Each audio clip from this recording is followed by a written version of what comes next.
Honorable Member Sadhvi Pragya Singh ji.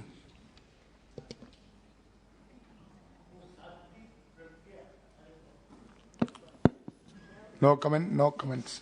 धन्यवाद अध्यक्ष जी। संविधान अनुसूचित जनजाति आदेश 3रा संशोधन 2022 इस विषय पर मुझे बोलने के लिए अपने अवसर दिया, बहुत बहुत धन्यवाद। महोदय, अंत्योदय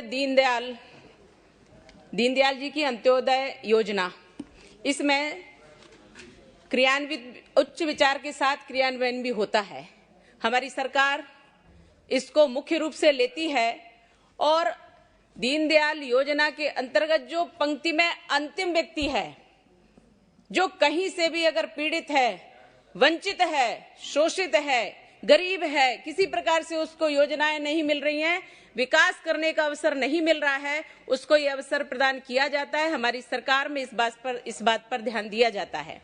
और इसी के अंतर्गत जो हमारा आदिवासी क्षेत्र, वनवासी क्षेत्र और इन पर जिस प्रकार से अनुसूचित जाति और जनजाति का भी विशेष तौर पर ध्यान दिया जा रहा है, उनके लिए भी हम एक महत्वपूर्ण कदम उठाते हैं। और वह महत्वपूर्ण कदम यह है कि हम उनके लिए चिंतित हैं, हम उनके विकास के लिए अपनी बात कहते हैं। हमारे क्षेत्र में अगर कहीं किसी प्रकार से कोई दिक्कत है तो हम सांसद लोग इस विषय को उठाते हैं।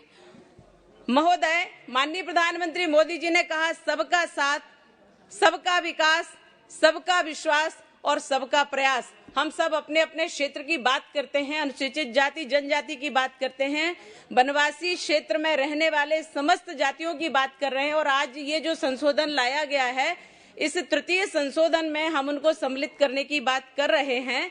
तो इसके ही अंतर्गत एक विषय जो मैं अपने क्षेत्र का कहना चाहती हूँ कि भोपाल, सीहोर और रायसेन, ये 3 जिले हमारे रजत समाज जो धोबी समाज है उसको सम्मिलित करने के लिए 17 देश के 17 प्रदेशों में इसको सम्मिलित किया गया है। अनुसूचित जाति में पिछड़े वर्ग में थे, अनुसूचित जाति में सम्मिलित किया गया है, परंतु मध्य प्रदेश में सिर्फ 3 जिले हैं।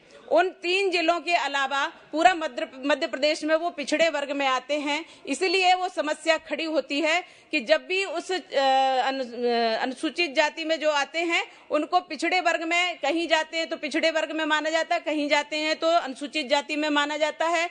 एक तरह से उनका विकास कहीं ना कहीं असंतुलित हो रहा है। और इसलिए उन पूरे मध्य प्रदेश में इस धोबी समाज, रजक समाज को अनुसूचित जाति में सम्मिलित किया जाए, यह मेरा आग्रह है। और इसके साथ ही मैं ये कहना चाहूंगी, कहीं भी उनको शिक्षा, स्वास्थ्य, उनके विकास, उनकी उन्नति और सब प्रकार से उनके विकास को देखते हुए उसमें उनको आगे बढ़ाने का हम सब मिलकर के प्रयास करते हैं। हम किसी विशेष जाति के बंधन में नहीं बंधे। जैसे हमारे बंधु अभी कह रहे थे कि मनुवादी लोग, तो मनुवादी कौन लोग हैं ये स्पष्ट करें, नहीं तो ऐसे शब्दों का प्रयोग ना करें। क्योंकि एक तरफ वो कह रहे हैं कि गुर्जर मुस्लिम, एक तरफ कह रहे हैं कि मनुवादी। इसका अर्थ क्या है? हम किसी जाति के बंधन में नहीं। मैं कहती हूँ मेरी परिभाषा विस्तृत है, वसुदेव कुटुंबकम की परिभाषा है। और हम वसुदेव कुटुंबकम की परिभाषा को मानते हुए विश्व को अपना भाई मानते हैं और उनके निरोगी होने की कामना करते हैं। हमारे भारत में ये भेद नहीं। हम कहते हैं, इस बात का प्रमाणित करती हूं मैं कि हम जैसे साधु सन्यासी जाते हैं आदिवासी वनवासी क्षेत्रों में, वहां पर जाकर कॉलेज खोलते हैं, हम हॉस्पिटल खोलते हैं, हम सेवा में रत रहते हैं। परंतु आप महोदय, आप इस बात का भी ज्ञान लीजिए कि उनके पास हमारी योजनाएं पहुंचने में रोड़ा कौन बन रहा है। ये रोड़े पर ध्यान दिया जाए, अगर इनको देखा जाए तो ऐसे ही लोग उन रोड़े बने हुए हैं और उनके पास तक सुविधाएं नहीं पहुंचने दे रहे हैं। हम उस विषय की बात करते हैं जो सबके विकास को लेकर चलते, कोई पिछड़ा नहीं रहे, कोई भी किसी प्रकार से वंचित ना रहे, सबको बढ़ने का अवसर मिले, सबको पढ़ने का अवसर मिले। महोदय, मैं सिर्फ इतना कहकर अपनी बात समाप्त करती हूँ कि जो पिछड़े हैं उन्हें मिलाएं, जो बिछड़े हैं उन्हें बढ़ाएं, जो नहीं हुआ वो शुरू कराएं, भारत को विश्व गुरु बनाएं। भारत माता की जय। Thank you.